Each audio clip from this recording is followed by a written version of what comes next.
শুভ সন্ধ্যা বন্ধুরা। আজকে তোমাদের জন্য নিয়ে এলাম স্পেশাল একটা ভাইরাল রেসিপি নিয়ে। এটার এক্স্যাক্টলি কী নাম আমি জানি না, যদি তোমাদের জানা থাকে অবশ্যই আমাকে জানাবে। এটা আর কিছুই না, একদম ইজি এটা বানানো, বেশি কিছু লাগে না এটা বানাতে। প্রথমে আলুগুলোকে ছোট ছোট করে কেটে নিয়েছি, তোমরা দেখতেই পাচ্ছ। তারপরে একটা প্রেসার কুকারে বসিয়ে দিয়েছি 4-5টা সিটির জন্য। 4-5টা সিটি হয়ে গেলে ভালোভাবে যাতে সেদ্ধ হয়ে যায় এরকম। তারপরে এগুলোকে নামিয়ে নেব, একটা প্লেটে নামিয়ে নিয়েছি।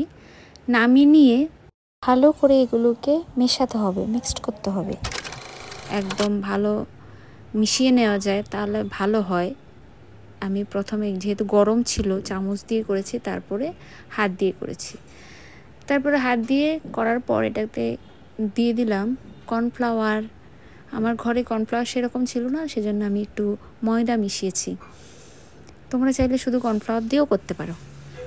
তারপরে দিয়ে দিলাম একটু নুন আর কিছুটা চিলি ফ্লেক্স। চিলি ফ্লেক্স যদি না থাকে তোমরা এমনি লঙ্কার গুঁড়ো দিতে পারো। চিলি ফ্লেক্সটা দিলে এটা দেখতে ভালো লাগে। তারপরে এরকম ছোট ছোট গোল্লা বানিয়ে নিতে হবে, যেরকম লাড্ডু বানাই সেরকম গোল্লা বানিয়ে নিতে হবে। অনেকগুলো, এটা দেখতে পাচ্ছ তোমরা, অনেকগুলো গোল্লা বানিয়েছি এটা দিয়ে। অনেকগুলো গোল্লা বানানোর পর সেটাকে আমি একটা বোতলের মুখ দিয়ে এরকম চেপে একটা শেপ দিয়েছি। অ্যাকচুয়ালি এই শেপটাই ভাইরাল হচ্ছে, দেখতেও ভালো লাগছে। তোমরা চাইলে আরেকটু, আমার অ্যাকচুয়ালি একটু ময়দাটা আমার মনে হচ্ছে দেখে একটু কম হয়েছে, কর্নফ্লাওয়ারটা একটু কম হয়েছে, আর একটু হলে ভালো হতো। এরকম এক্স্যাক্টলি দেখতে হয়। তারপর এটাকে ফুটন্ত জলে মধ্যে, আমার একটু ভুল হয়ে গেছে, এখানে আমি ঠান্ডা জলে দিয়েছিলাম, তোমরা এটা ফুটন্ত জলে দেবে।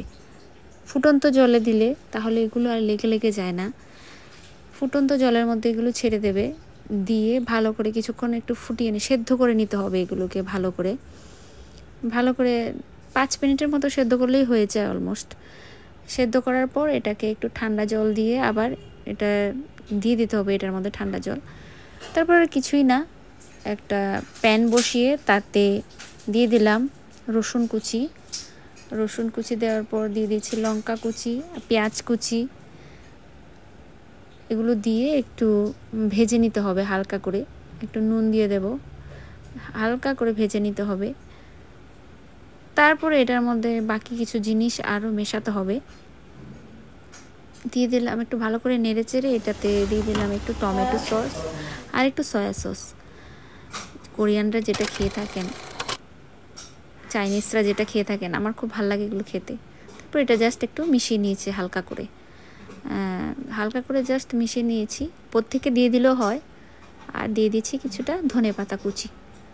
বাস, আমার কোরিয়ান স্টাইলের আলুর রেসিপি রেডি। আর এটা দেখতে খুবই ভালো হয়েছিল এবং খেতেও অসাধারণ লেগেছে। একটু চাইনিজ খাবার, জানি না কোরিয়ানদের কেমন লাগে খেতে, আমার তো ভালোই লেগেছে, ওদেরও নাকি খুব ভালো লেগেছে। তো আজকের ভিডিওটা তাহলে এখানেই শেষ হচ্ছে। টাটা, বাই বাই, সবাই ভালো থাকবে। হ্যাঁ, আর অবশ্যই জানাবে এটার কী নাম। টাটা।